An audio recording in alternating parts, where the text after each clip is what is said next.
In Flanders Fields, the poppies blow, between the crosses row on row.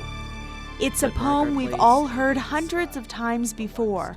Written by Canadian soldier John McCrae in 1915, there are various accounts as to what inspired McCrae to write the poem, but undoubtedly 100 years after it was written, Major John McCrae's iconic poem In Flanders Fields plays a big part in Canadian history.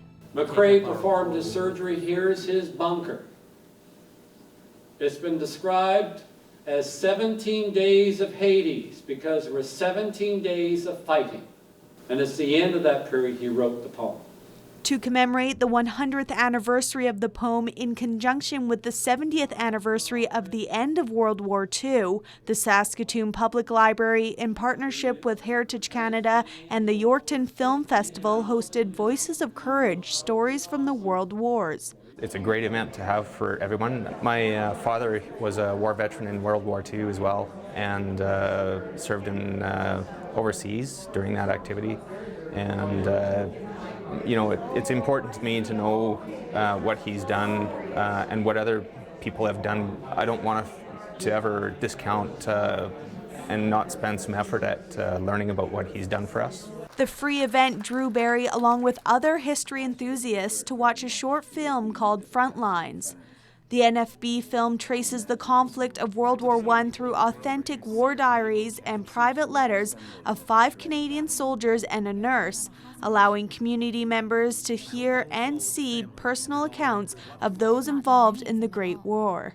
My knowledge of World War I wasn't as extensive as World War II, and I think that World War I, because it was a little bit earlier in time, isn't as well covered as World War II. So those stories that come back from soldiers that served was really just drives home the fact that these are real people like you and I.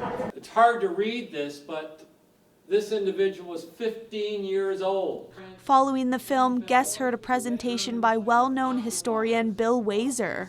My job was to provide context, to put the war in perspective, where Saskatchewan and Canada fit in, and how we got in the war and what the war meant to us. So people would have a positive learning experience about the war and come away with information that they never had before, never realized about Canada and the Great War. A lot of people in Canada either know of or have a direct relationship to a person that's served in war.